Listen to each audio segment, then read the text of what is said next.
versículo 10 en adelante.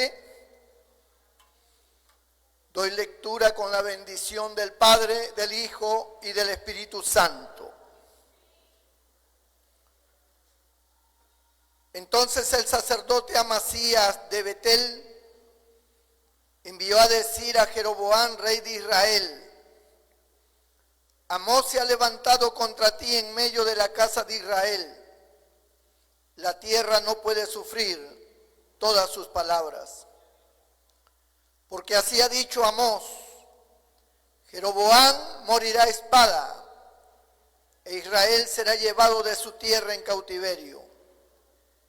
Y Amasías dijo a Amós: Vidente, vete, huye a tierra de Judá, y come allá tu pan, y profetiza allá. Y no profetices más en Betel, porque es santuario del rey y capital del reino. Entonces respondió Amós y dijo a Amasías: No soy profeta ni soy hijo de profeta, sino que soy boyero y recojo higos silvestres. Y Jehová me tomó de detrás del ganado y me dijo: Ve y profetiza a mi pueblo Israel. Ahora pues, oye palabra de Jehová. Tú dices: No profetices contra Israel ni hables contra la casa de Isaac.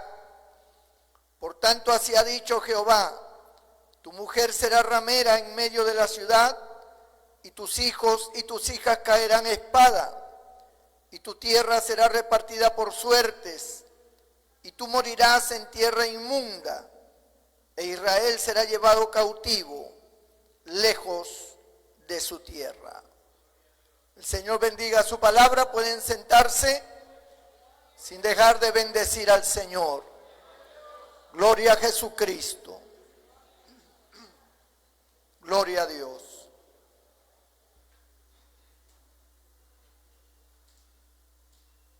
Si no fuera por las Sagradas Escrituras, no comprenderíamos realmente la condición del hombre en esta vida y mucho menos delante de Dios.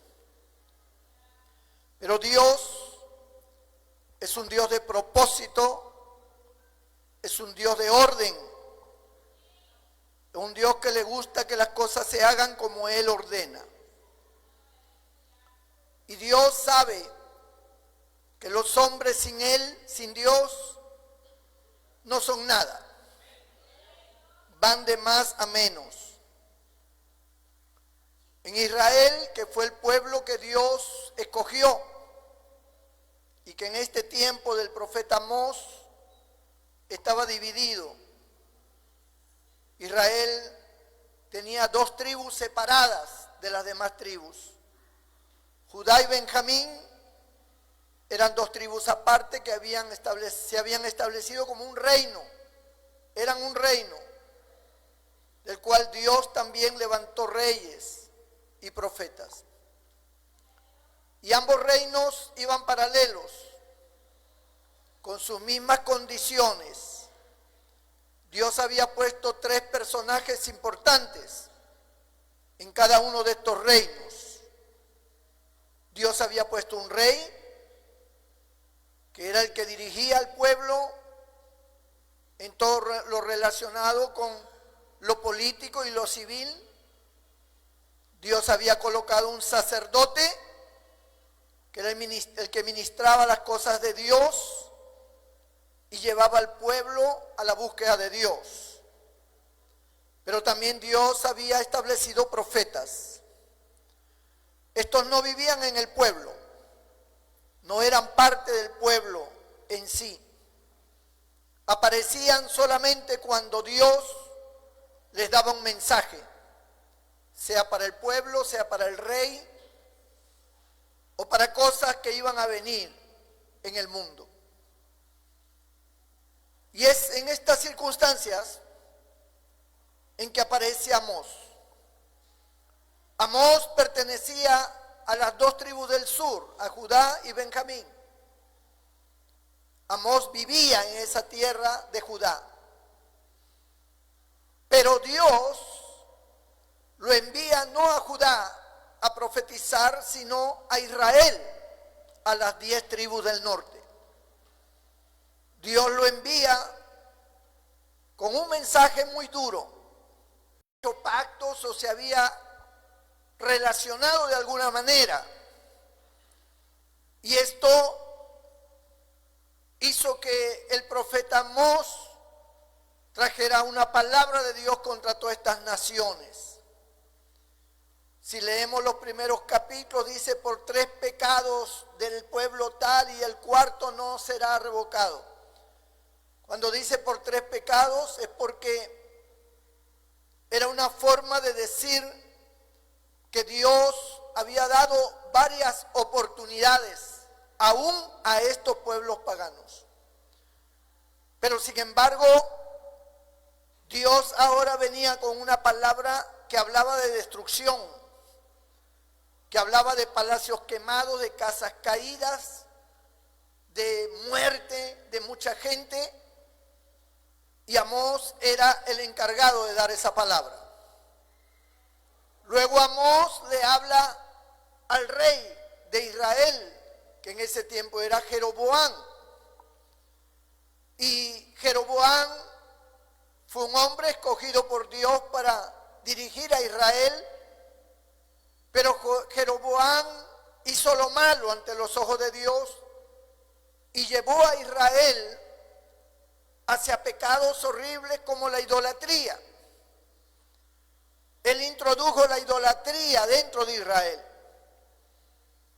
y su nombre quedó marcado como uno de los reyes más nefastos que existió en Israel.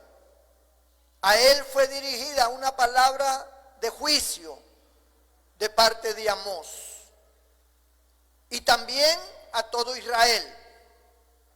Porque si bien es cierto, el rey puede ser el causante de que se infrinja la ley o que el pueblo esté haciendo cada uno lo que mejor le parezca, sin embargo, el pueblo también es responsable.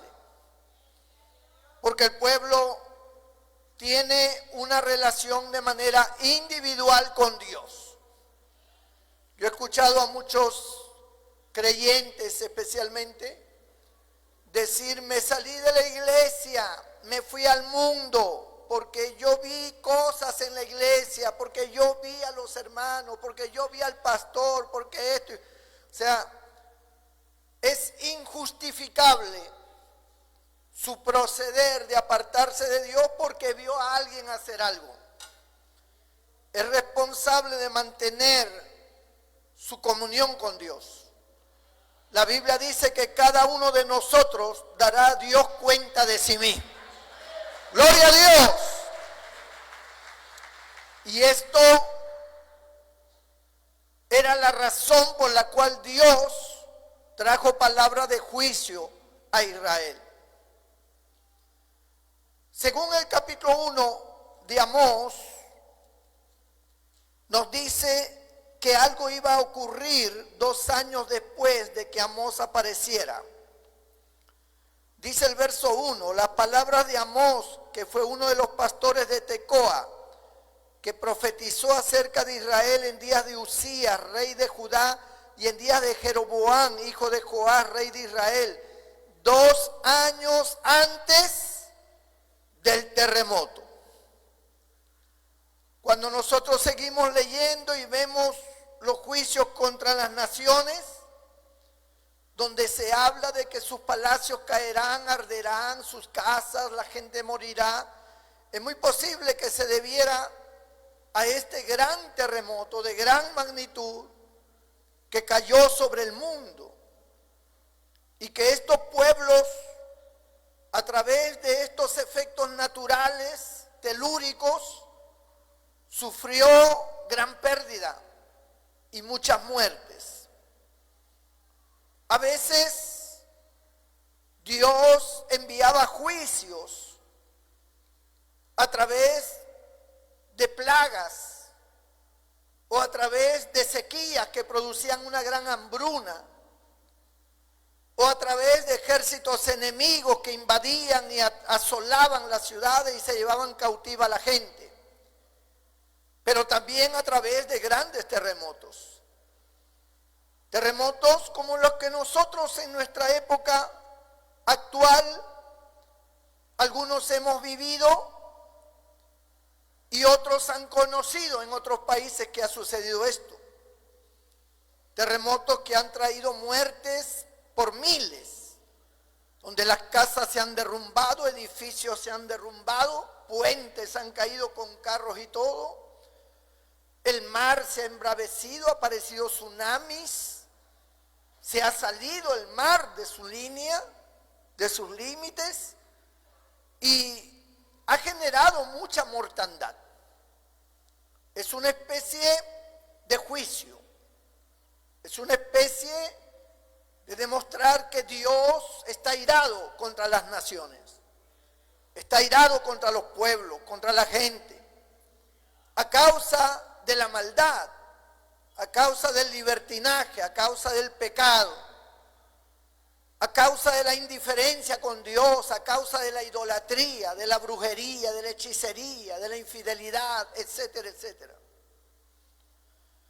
Y claro, pecado siempre ha habido desde el principio, pero los pecados son como un cáncer, avanzan, van tomando control de todos los órganos, se entrelazan, es como que se ramifican y usted tiene un dolor en este lado y resulta que tiene un cáncer generalizado, está arraigado por diferentes partes del cuerpo y muchos órganos están muy afectados.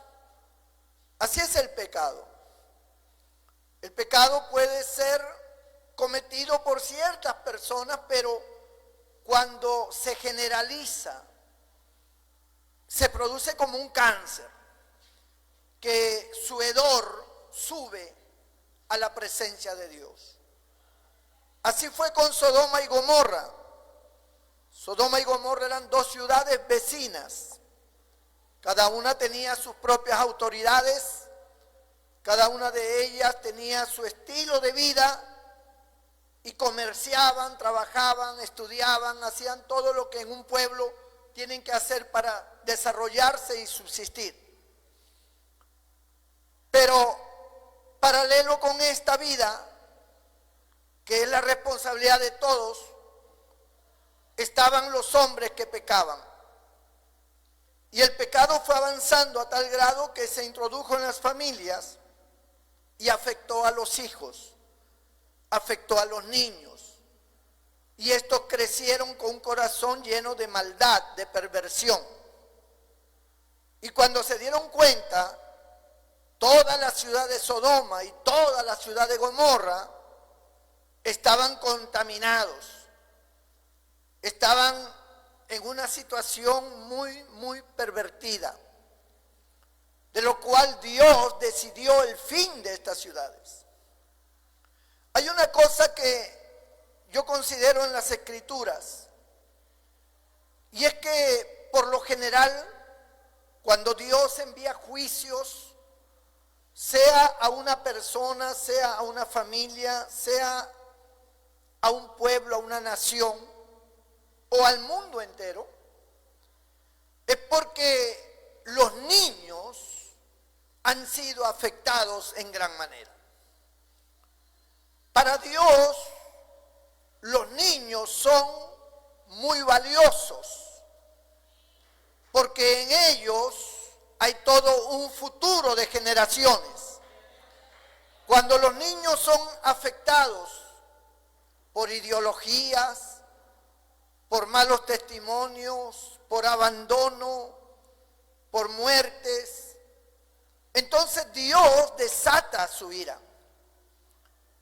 Este libro de Amós nos habla que los hombres vendían a sus hijos, los vendían por un plato de comida, por un par de zapatos, los vendían. O sea, para ellos los niños ya no valían nada. habían perdido toda sensibilidad y responsabilidad sobre la niñez. Ese es uno de los factores que muestra la condición de un país, que muestra la condición de la gente de ese país. Cuando la gente de ese país no valora a los niños y vemos que sus propios padres los abandonan, sus propios padres los niegan, no los reconocen, embarazan y dicen ese hijo no es mío, sabe Dios de quién será, sabiendo ellos que es de él o que son de ellos. Entonces, ya desde ese punto de partida, nos damos cuenta cómo el ser humano ha ido perdiendo la sensibilidad y la responsabilidad de sus actos. Y esto genera consecuencias terribles para los niños. Criaturas que todavía no nacen y ya están sufriendo las consecuencias del abandono. Ya están sufriendo las consecuencias de la maldad de sus propios padres. ¿Significa esto que ese niño cuando nazca, ya de por sí, por inercia misma de la vida, este niño va a nacer en un ambiente disfuncional, donde ya no es normal el ambiente donde se va a criar? Ya va a crecer sin papá. O de lo contrario, con el tiempo aparecerá otro papá que no se sabe si será bueno, será malo, porque cuando los hombres empiezan a gran escala a comportarse de esa forma irresponsable, ¿y cómo podemos saber que los hombres son cada día más irresponsables con sus propios hijos? Cuando observamos las denuncias en el Poder Judicial, cuando las estadísticas nos hablan de que hay un 60% de hombres que están denunciados por alimentos, por abandono. Esas estadísticas son el reloj, son la aguja que muestra cuál es la condición de esa población, de esa nación. Esas son las estadísticas. Si nosotros nos informáramos un poquito y entráramos a las redes sociales para considerar las estadísticas de cómo está este país, nos daríamos cuenta con horror que cada día son más altas la condición mala de los padres. Cada día es de mayor porcentaje las madres solteras. Cada día vemos que es de mayor escala los recasamientos, los divorcios, las separaciones. Cada vez vemos que una gran cantidad de niños no pueden terminar sus estudios. Entonces, esas estadísticas nos reflejan el estado de una nación, su grado moral y su grado espiritual. Y eso es una de las cosas que Dios repudia, que Dios no acepta, que Dios interviene a causa de tanta maldad, a causa de tanta infidelidad, a causa de tanta perversión. Y lo más terrible aún, vemos estadísticas muy altas de violaciones de niños. En el Perú es un país de mucha violación de niños. Sus propios padres, sus propios tíos, sus propios abuelos, sus propios hermanos mayores o menores han violado a sus hijos, han violado a sus hermanas o a sus hermanitos, han violado de alguna forma. Y eso en las estadísticas se comprueba el grado de perversión que hay en la mente de los ciudadanos de ese país. Los profetas cuando llegaban y declaraban juicio sobre las naciones o sobre Israel en este caso, era porque ya Dios había visto visto la maldad en gran escala.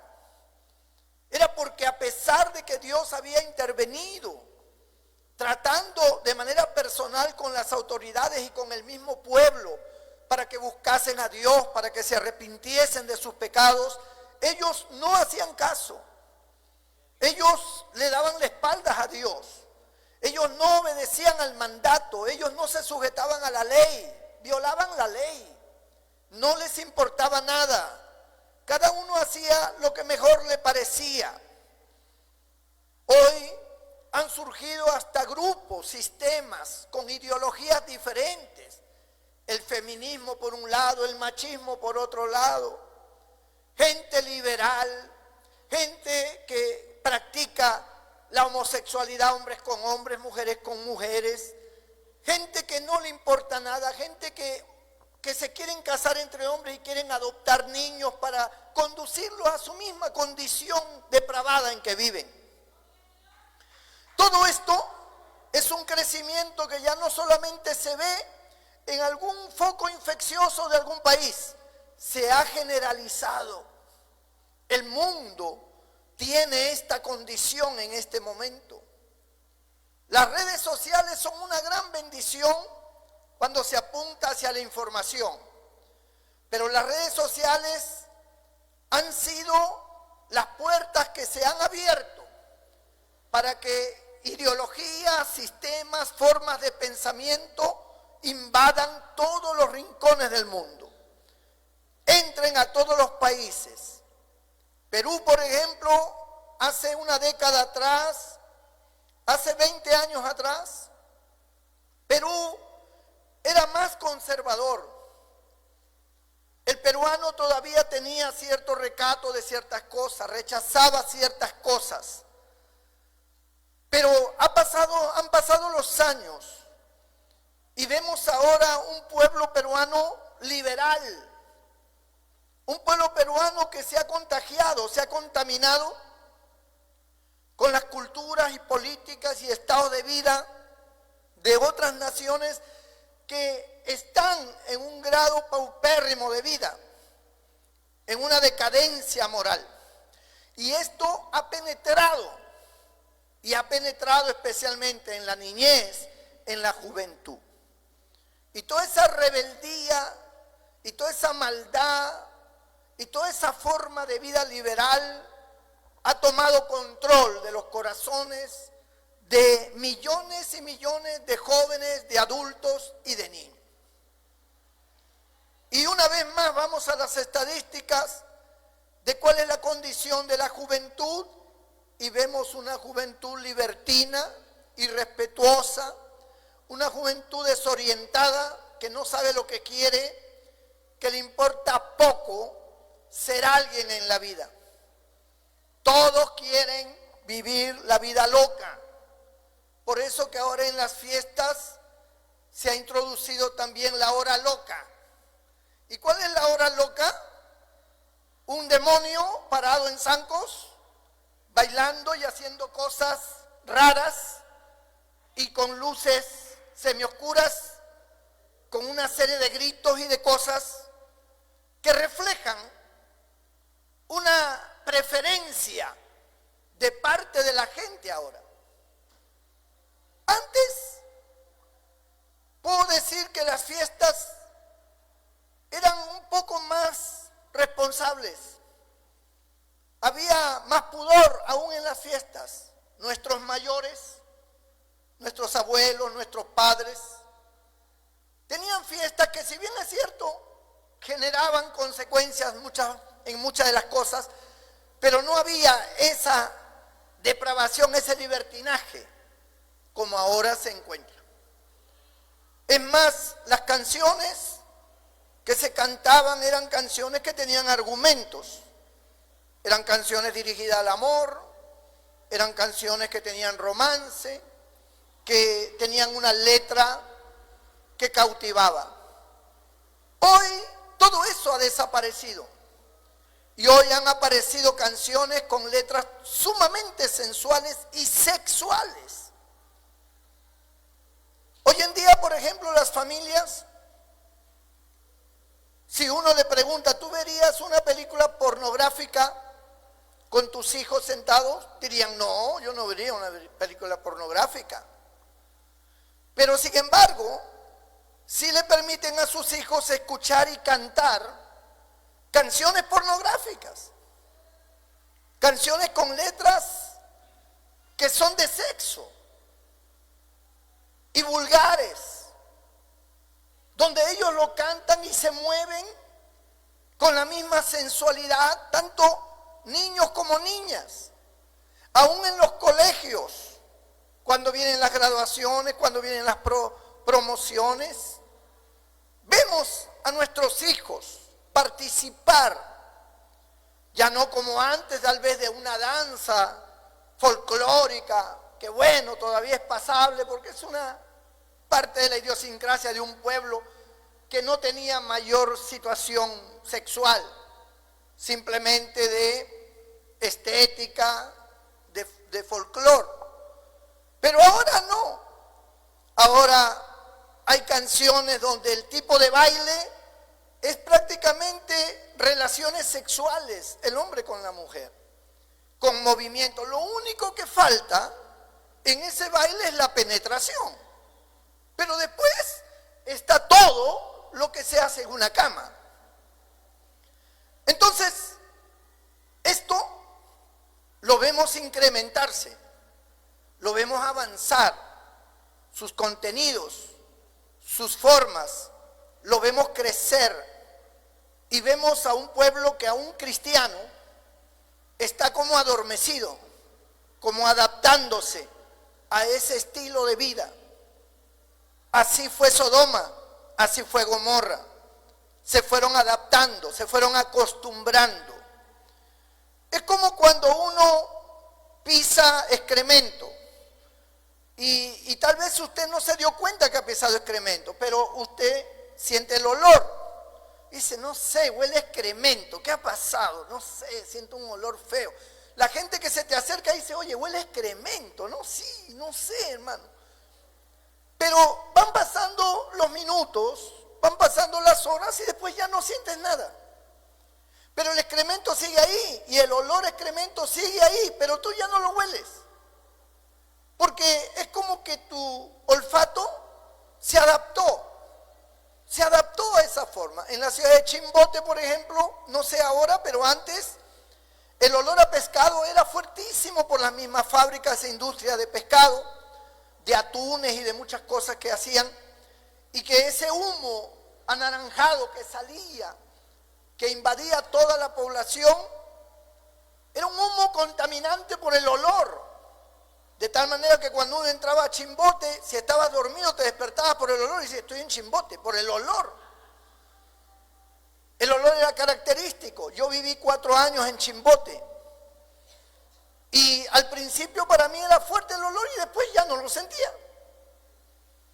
Después para mí cuando me decían, oye, qué fuerte huele así, yo no huelo nada. Como que uno se adapta. Uno ya está en esa condición. Y así pasa.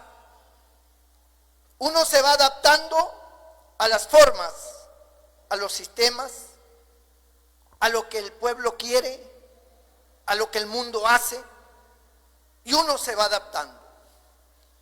Ellos, por ejemplo, dicen que esa adaptación es como una especie de evolución, es el modernismo. Ustedes viven en una época pasada, antigua, por eso es que ustedes piensan así, dicen ellos, porque ustedes ya están obsoletos. Pero no es que estamos obsoletos, porque el bien nunca será obsoleto. El bien, lo correcto, lo que tiene buena forma, el respeto, el honor, las buenas costumbres, las virtudes y todo lo relacionado con lo bueno, es algo que debe permanecer en nosotros de generación en generación, no importa en qué época vivamos. Eso no tiene nada que ver con las prácticas excesivas, liberales, contaminantes, pecaminosas que la gente tiene o vive. No estamos obsoletos, estamos identificados con lo que es correcto, con lo que es bueno, con lo que es razonable, con lo que va a generar buen futuro.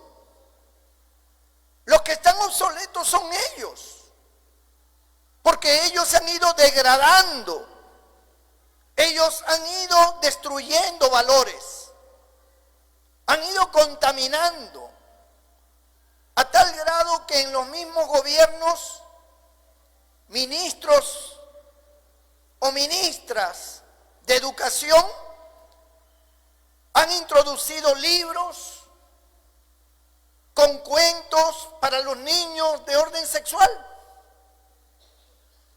donde ya Pinocho no es Pinocho sino Pinocha,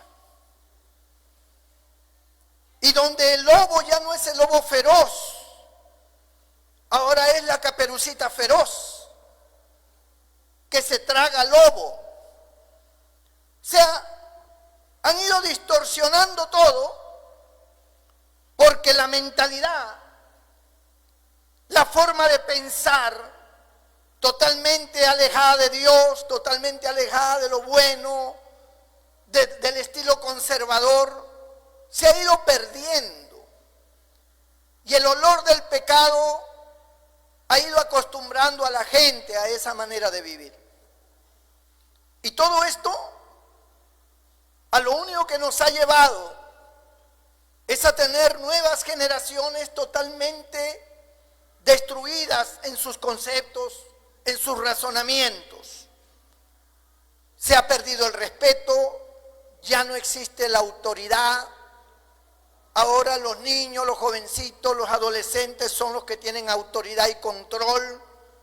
Están defendidos por la Constitución, defendidos por las leyes de su país.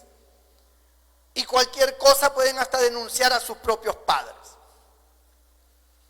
Esta decadencia que afecta a la niñez y que afecta a las generaciones es porque ya Dios se cansó de ver que la gente no responde a su palabra.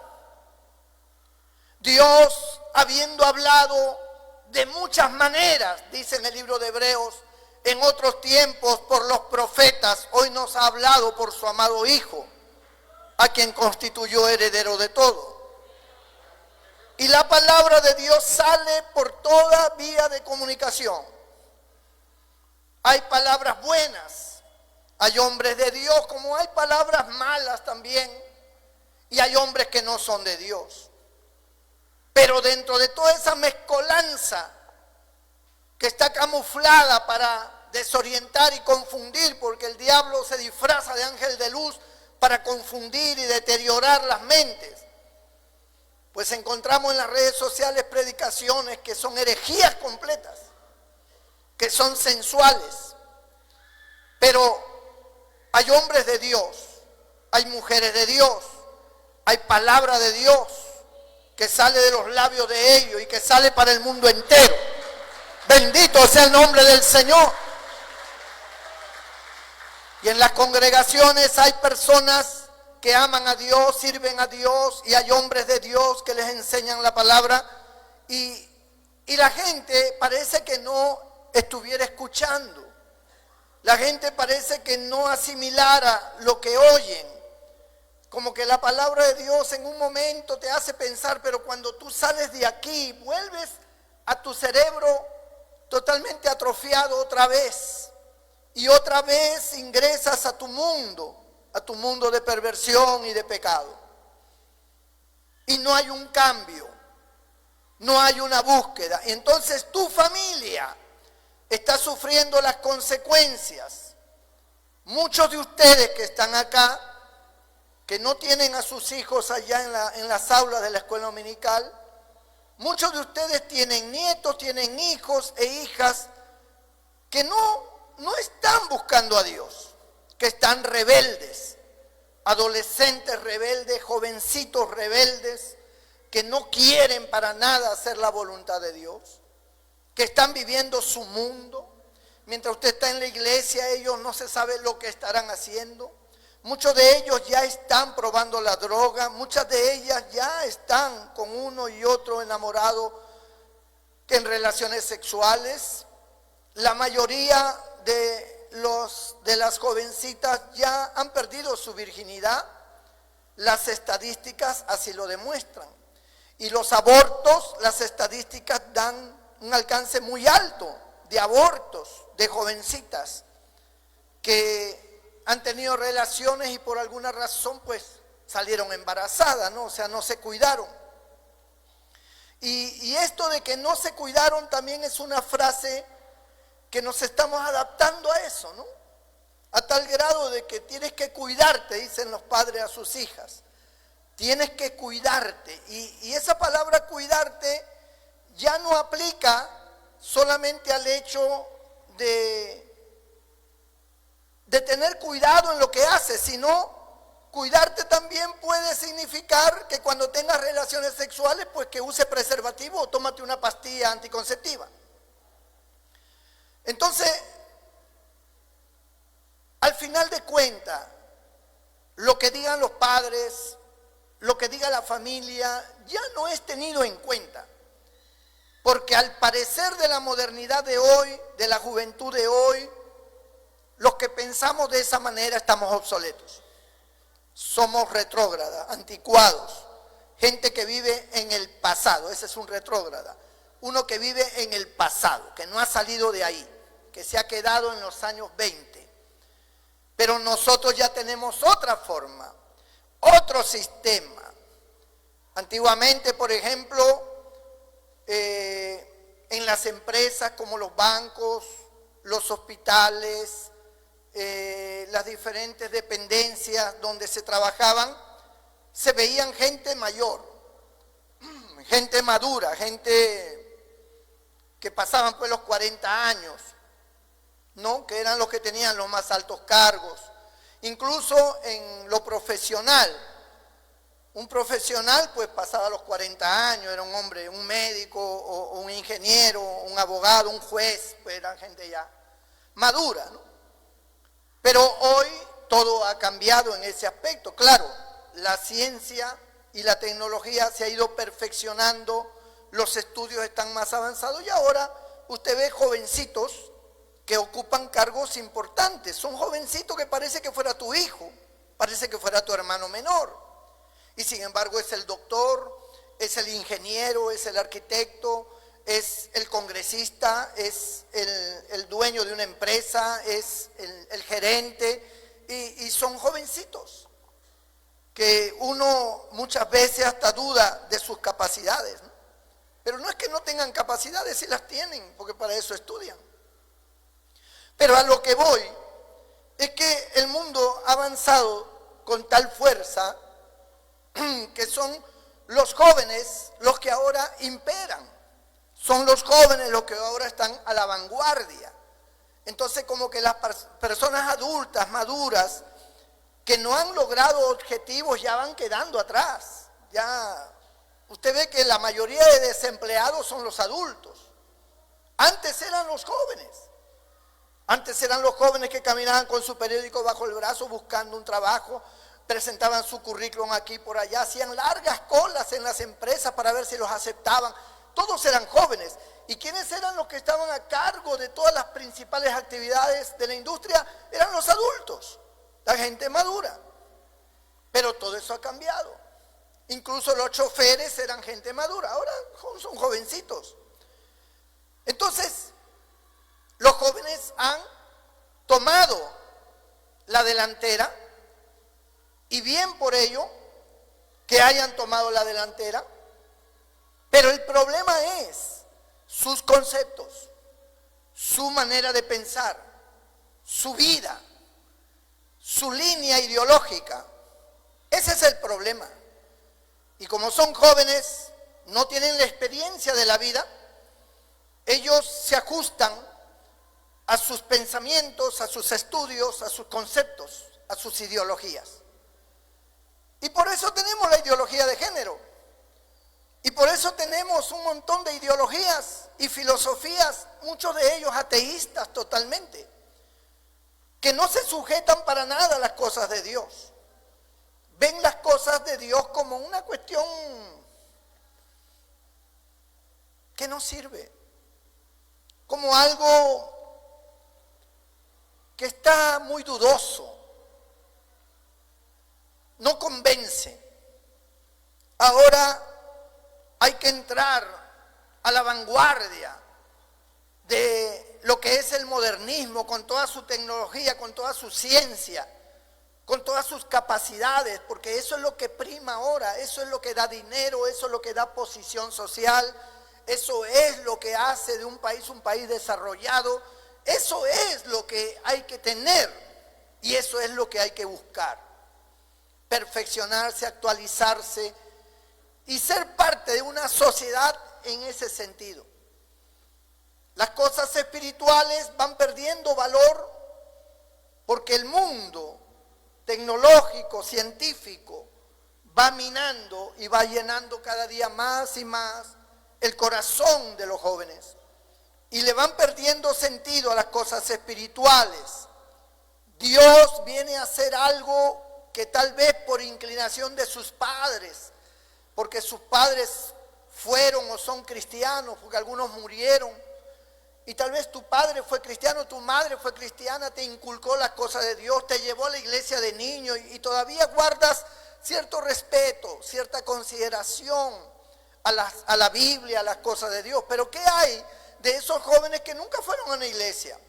Que sus padres nunca le inculcaron nada de las cosas espirituales. ¿Qué pasa con ellos?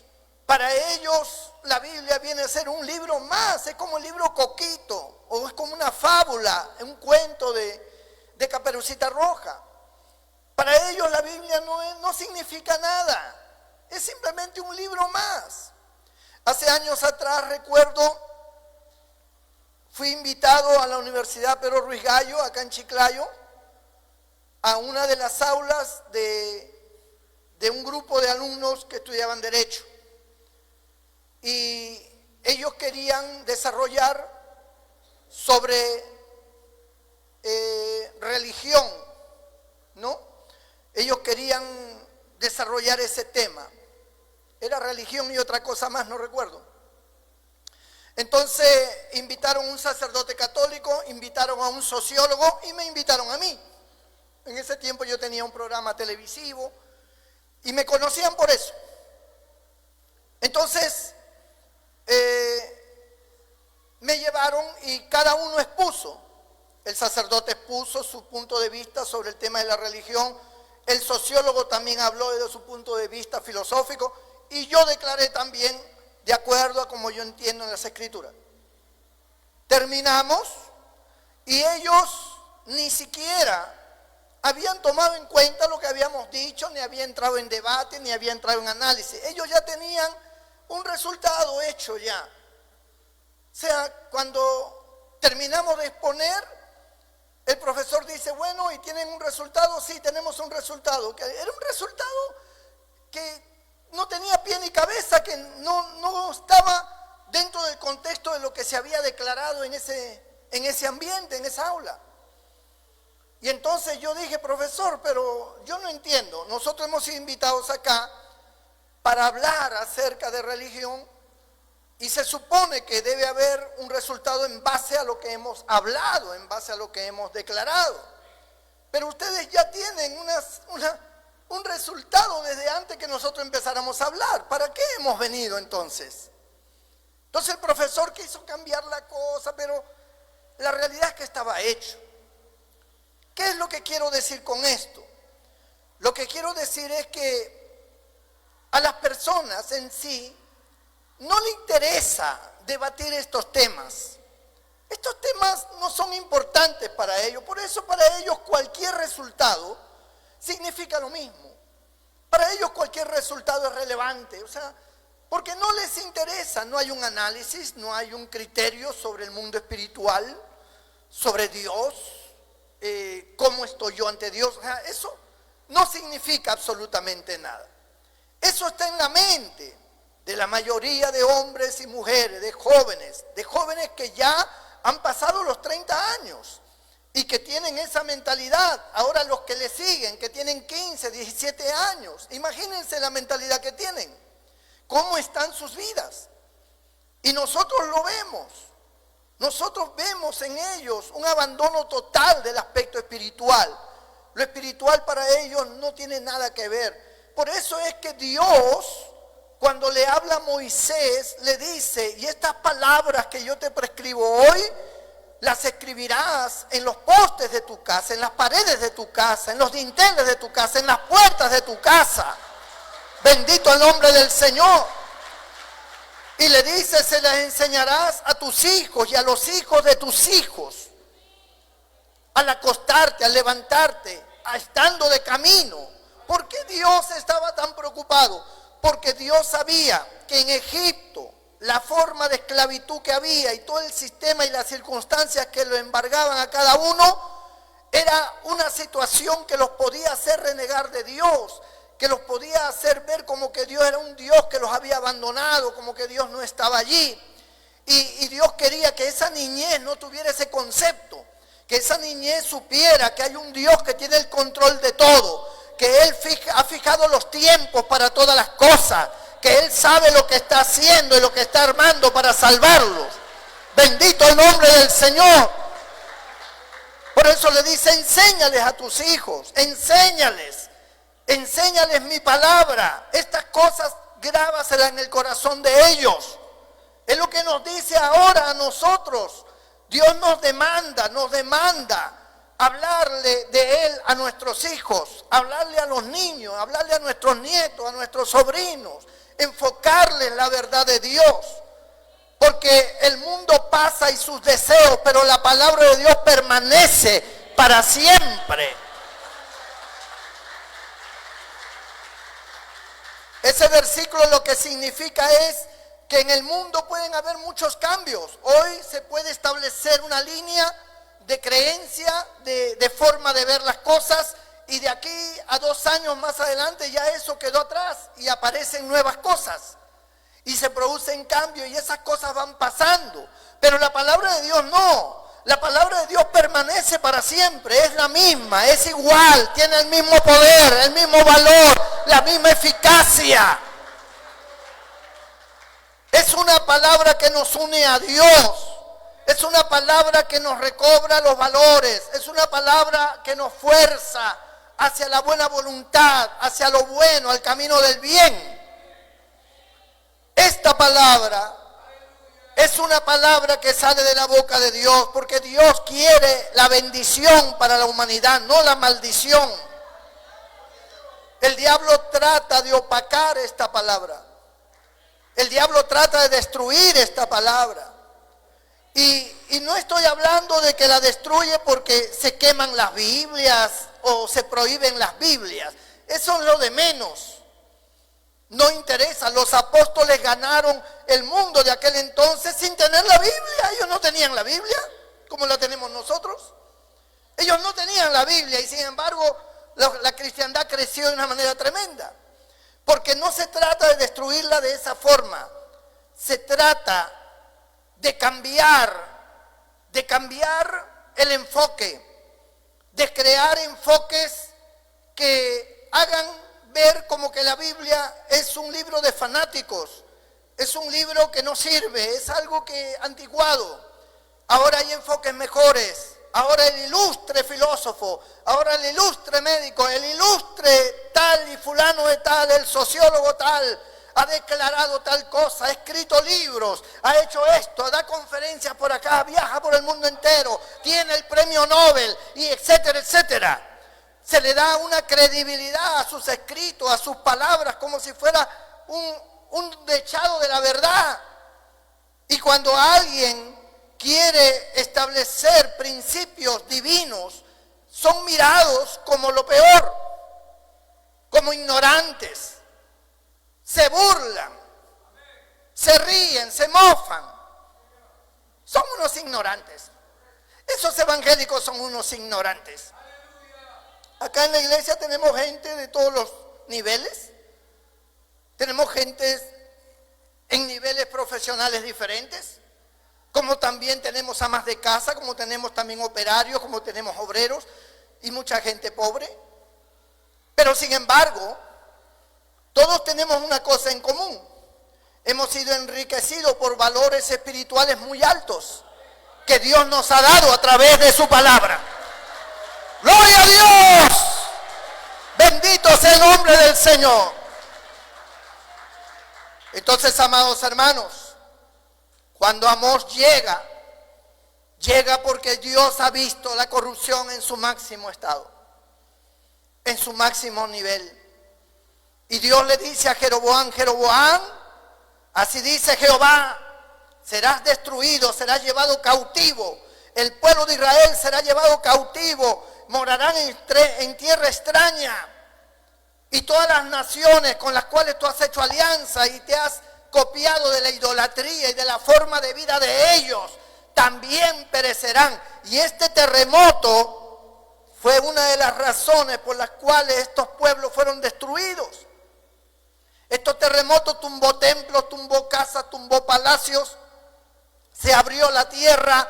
Fue un caos terrible en el mundo. Pero ahora el mensaje era directo a Jeroboam. Y un sacerdote, que se supone es el hombre que está ligado a la ley y que está ligado a Dios. Este sacerdote, bendito nombre del Señor, que le habló a Amós en este capítulo 7. Gloria a Jesús.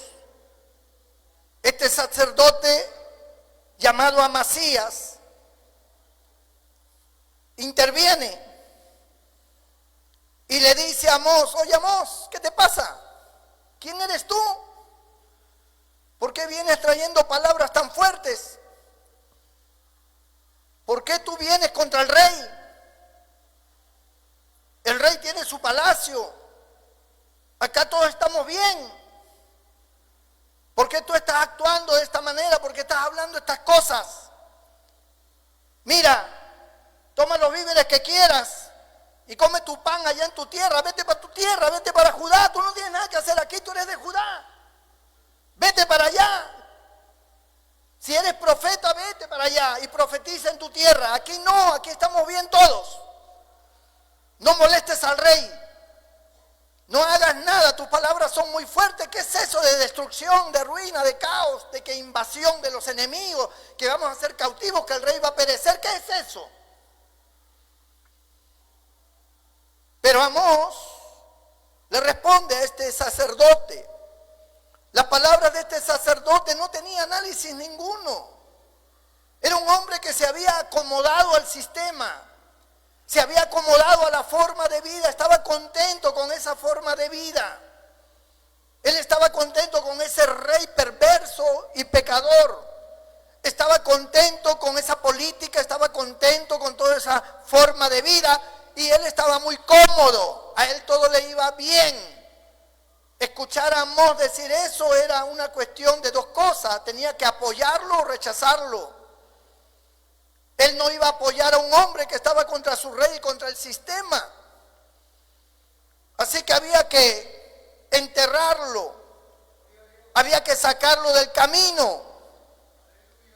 Y le dijo: vete para tu tierra. Pero Amós le responde y le dice: yo no soy profeta, ni hijo de profeta. Yo no tengo una descendencia de profetas. Mi familia es campesina, yo soy hijo de boyeros y soy boyero, es decir, trabajo con los bueyes. Dios me sacó de detrás del rebaño. Los rebaños de ovejas en este caso eran animales que tenían un pastor y los pastores siempre iban adelante y las ovejas oían su voz y le seguían, como dijo Cristo. Pero había uno que iba detrás, que era el ayudante.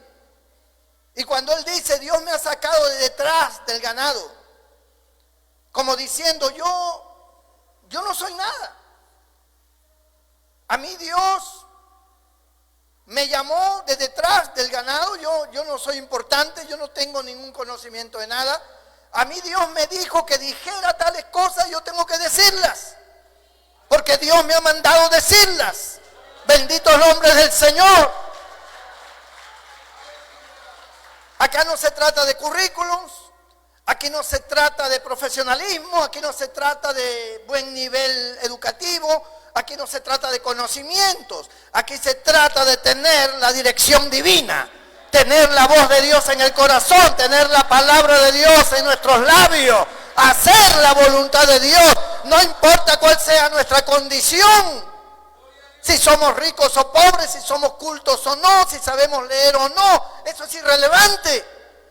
Lo relevante es tener a Dios, porque lo necio, lo que fue repudiado por los hombres, escogió Dios para avergonzar a los sabios. En ellos puso sabiduría del cielo. Eso es lo que dijo Pablo. Nosotros no hablamos sabiduría terrenal, nosotros hablamos sabiduría celestial. Cualquiera de nosotros que estamos acá, no importa cuál sea nuestra condición, es más, a veces el que menos signifique algo aquí es a quien Dios más usa. Yo me convertí en la ciudad de Magdalena, en una iglesia llamada Pentecostal. El pastor y la sociedad que dirigía esa obra eran suecos. Mi pastor era Lennart Lindler, así se llamaba él. Un hombre maravilloso enseñando la palabra, era un maestro único. Uno podía escucharlo horas y uno se quedaba asombrado del conocimiento y la profundidad que tenía de las Escrituras. Y dentro de esa congregación había gente de todos los niveles, pero había un hermanito que iba con sus yanquis, sus zapatos de campesino, su poncho, y era lo que nosotros le decimos un paisanito. Y él siempre estaba ahí, era miembro de la iglesia. Pero ese hombre, porque era ya un hombre, ese hombre cuando habían cultos, no siempre, pero recuerdo una vez que estábamos en el culto y había terminado el culto, la gente estaba aparentemente normal, era un culto de esos fríos, y de repente, cuando dice el pastor vamos a orar para despedir el culto, ¡bran! El hombre alzaba la voz, aquel paisanito levantaba la voz hablando en lenguas y profetizaba, y la gloria de Dios caía de una manera que todo el mundo caía de rodillas llorando. Y siempre, en varias ocasiones, se le veía a este hermano ser usado por Dios, temblaba en la presencia de Dios profetizando.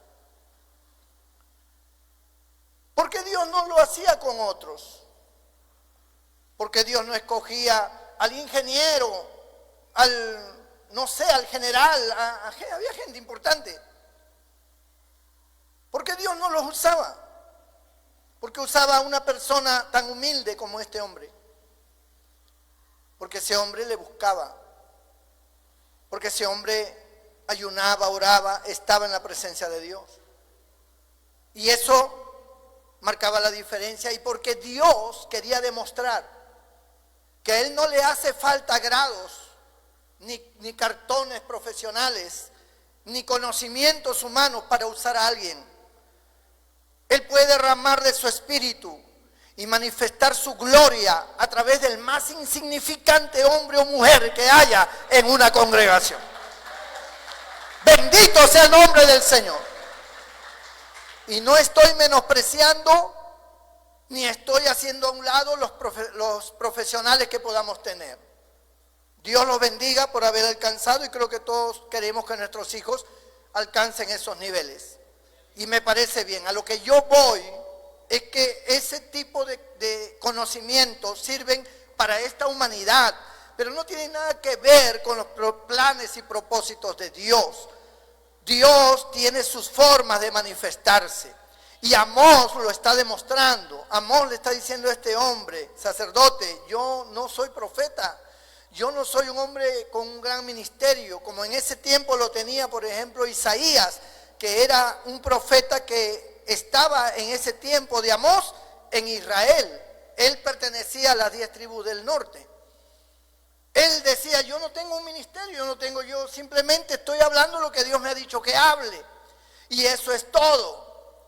Pero una cosa te voy a decir, Amasías, porque Dios en ese momento comenzó a actuar en la vida de este hombre, de Amós. Y le dice, ¿sabes lo que va a pasar? Que tu mujer será ramera y tus hijos serán destruidos y serán llevados cautivos a una tierra extraña y tú morirás. O sea, lo que le dijo al sacerdote fue algo terrible. Fue algo terrible porque Dios se desagradó de que este sacerdote que tenía la ley, que estaba dentro de un propósito, de un plan divino, se aliara con este Jeroboam, que era un corrupto, que era un hombre miserable, que era un hombre, amado hermano, que había introducido la idolatría y que había hecho pecar a Israel, y que ahora toda la nación estaba contaminada, y que este hombre defendiera a ese hombre y lo pusiera en alto más que a la palabra de Dios. Dios se indignó. Dios se indignó y le dijo, tu mujer será ramera. Y lo dice, bendito el nombre del Señor. Gloria al nombre de Jesús. Vamos a ver dónde estamos. Verso 17 del capítulo 7. Dice, por tanto así ha dicho Jehová, tu mujer será ramera en medio de la ciudad, y tus hijos y tus hijas caerán espada, y tu tierra será repartida por suertes, y tú morirás en tierra inmunda, e Israel será llevado cautivo lejos de su tierra.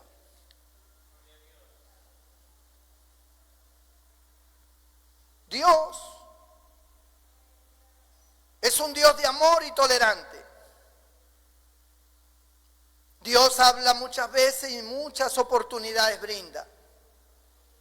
Trata de manera individual. Trata de manera colectiva. Enfoca su palabra de tal manera que tú la puedas entender bien.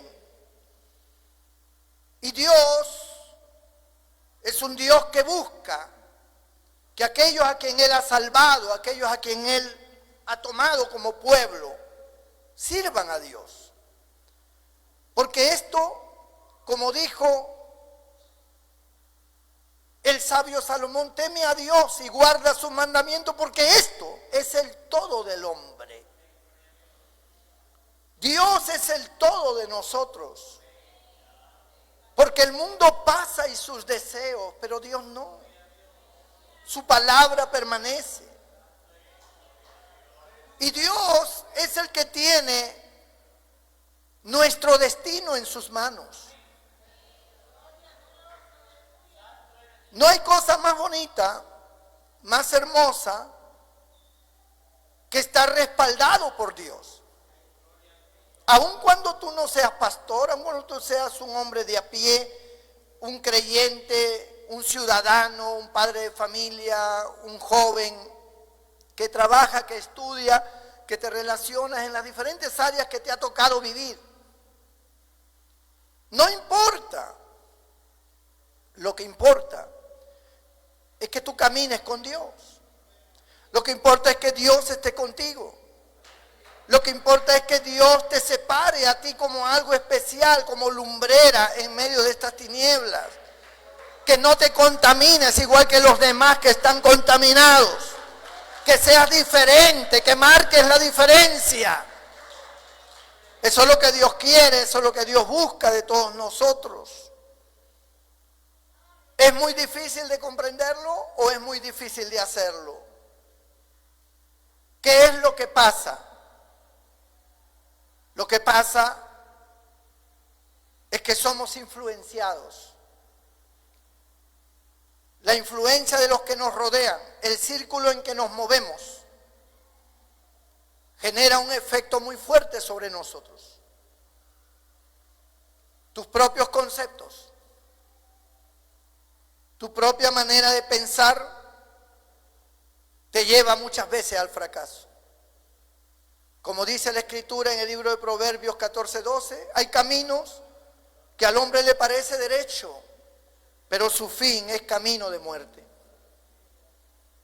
Dios es un Dios personal. Es tu Dios, es tu Padre. Es el que se manifiesta a ti, es el que te miró desde el cielo y te salvó. Te llevó su palabra, te llevó su mensaje. Eres el producto de la buena voluntad de Dios.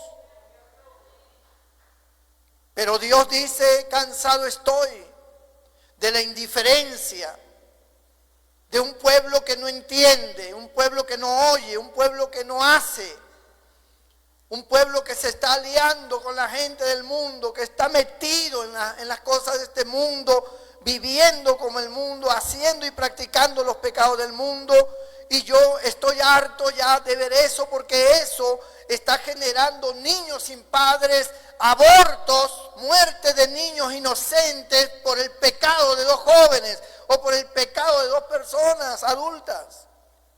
Estoy cansado de ver a la gente entrar a los sistemas y a los puntos de vista de gente pervertida y mundana. Yo tengo un pueblo que está separado. Es un pueblo escogido por Dios, es un real sacerdocio, es una nación santa, para anunciar las virtudes de aquel que nos llamó de las tinieblas a su luz admirable. ¿Hasta cuándo claudicaréis? Como dice el profeta también en el Antiguo Testamento. ¿Hasta cuándo claudicaréis entre dos pensamientos? Si Jehová es Dios, seguidle, y si Baal es Dios, pues sigan a Baal. Pero no puede haber un efecto doble, donde estás con uno y estás con el otro, con Dios y con el diablo. O estás con Dios y te apartas del diablo, o estás con el diablo y te apartas de Dios. Al menos no hay hipocresía. Pero Dios quiere que le busques a Él, porque Él te amó y te sigue amando y te escogió.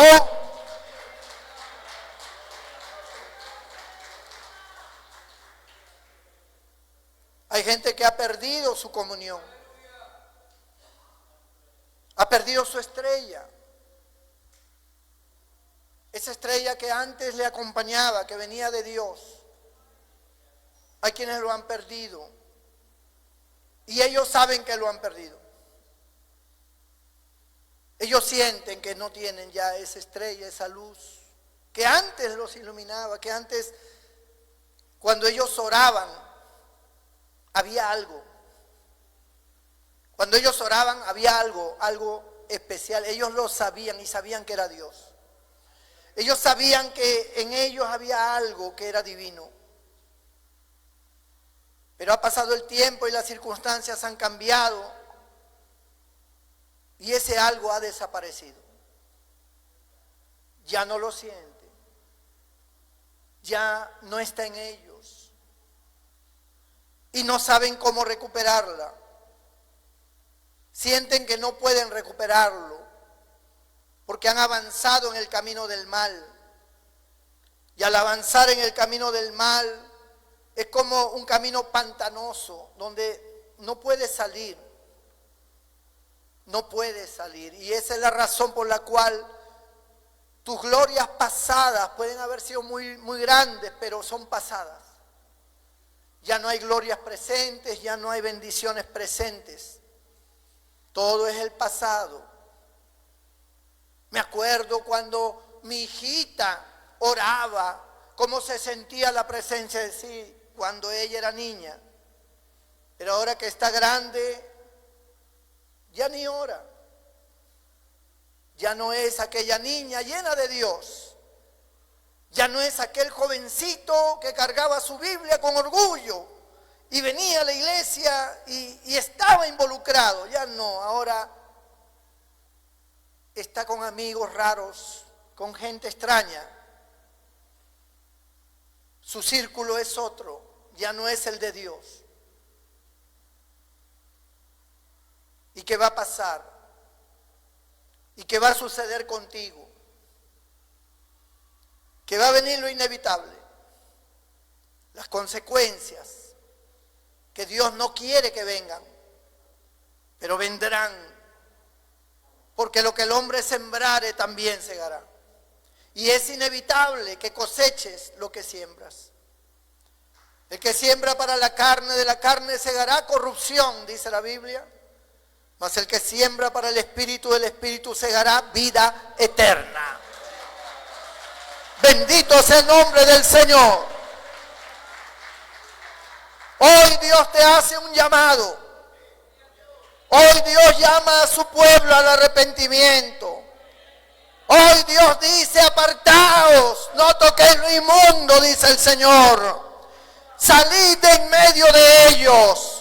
Vosotros sois mi pueblo, mis escogidos. Yo derramé mi sangre por ustedes. El Señor quiere un pueblo sagrado, santo, que le ame, que le sirva, que le busque.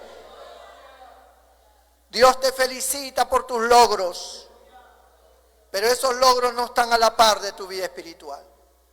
Ojalá tu vida espiritual esté por encima y Dios se sentiría tan contento contigo. Y Dios estaría contigo y te usaría de una manera extraordinaria. Tomaría tu vida para ser de bendición para los demás. Entrégale tu corazón a Cristo. Inclina tu rostro y cierra tus ojos allí donde estás. Bendito sea el nombre del Señor.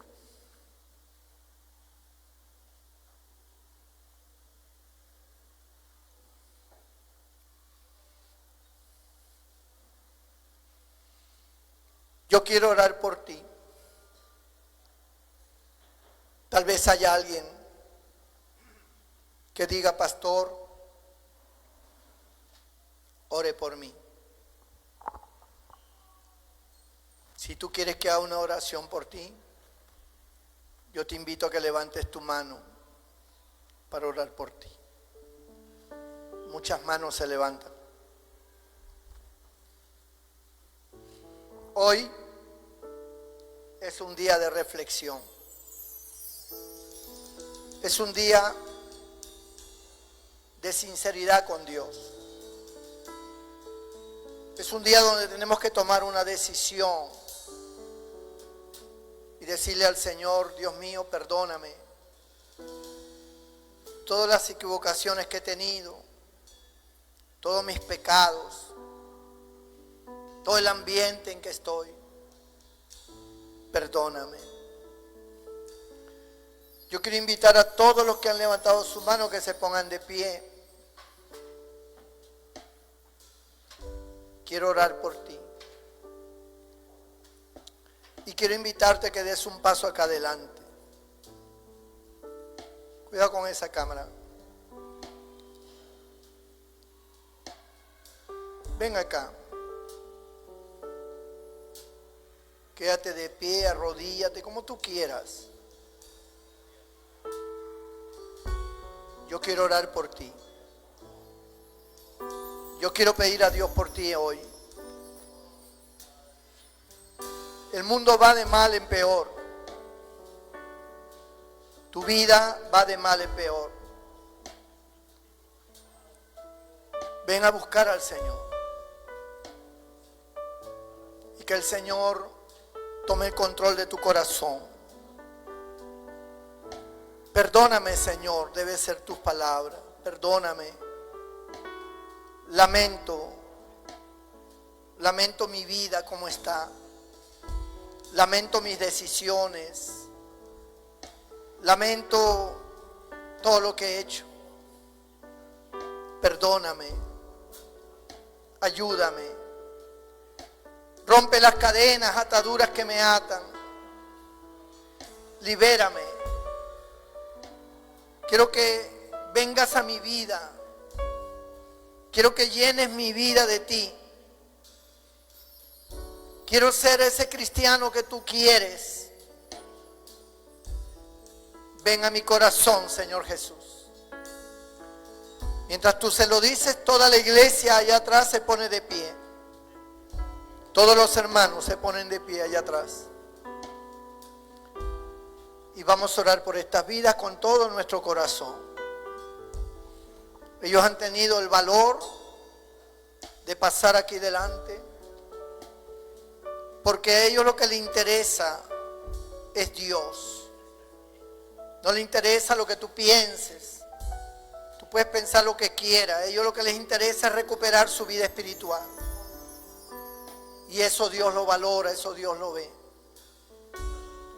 Padre, en el nombre de Jesús, mira cada una de estas vidas que han pasado aquí delante, arrepentidos, humillados, buscando tu rostro de corazón. Extiende tu mano sobre ellos. Tú conoces cuál es el camino que ellos han tenido, el pecado que hayan cometido. Tú lo ves todo, tú lo sabes todo. Nada se oculta ante tus ojos. Pon tu mano sobre ellos, tu mano de perdón. Extiende tu misericordia sobre ellos. Sálvalos, Señor. Santifica sus vidas. Esa sangre preciosa que derramaste en la cruz del Calvario, Señor Jesucristo. Lávalos con esa sangre. Límpialos de todo pecado, de toda maldad.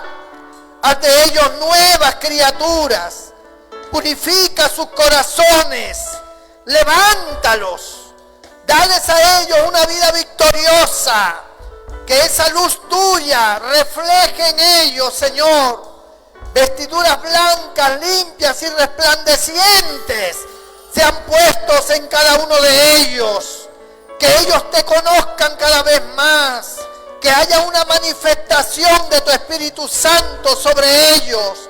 Que esa gracia tuya se derrame sobre sus vidas, trayendo en ellos gran victoria, gran triunfo espiritual. Abriendo sus entendimientos, dándoles a conocer tu voluntad, para que ellos te sirvan, para que ellos te sigan, para que ellos te amen, Padre. En el nombre de Jesús, bendícelos, bendice sus hogares, bendice sus familias. Si hay niños dentro de sus familias, bendícelos, conviértelos a ellos, Señor, en instructores para estos niños, en bendición para estos niños. Cambia sus vidas, Padre.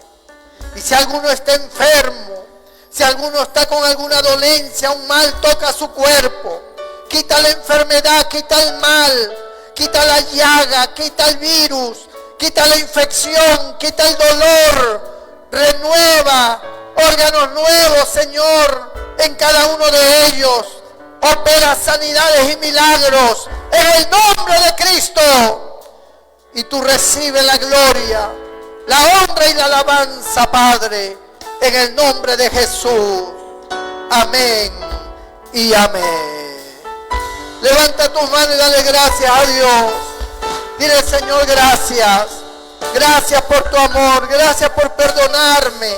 Gracias por hablar a mi corazón. Gracias, Señor. Gracias porque ahora tú estás conmigo. Tú eres mi Dios. Tú me amas y yo te amo, Señor. Gracias. Gracias, Padre, Hijo y Espíritu Santo. Gloria a Dios. Dios te bendiga, mi hermano, mi hermana. Vuelve a tu lugar con la bendición del Padre, del Hijo y del Espíritu Santo. ¡Aleluya! Dale un fuerte aplauso al Señor con todo su corazón. Gracias te damos, Señor. Gloria a Dios.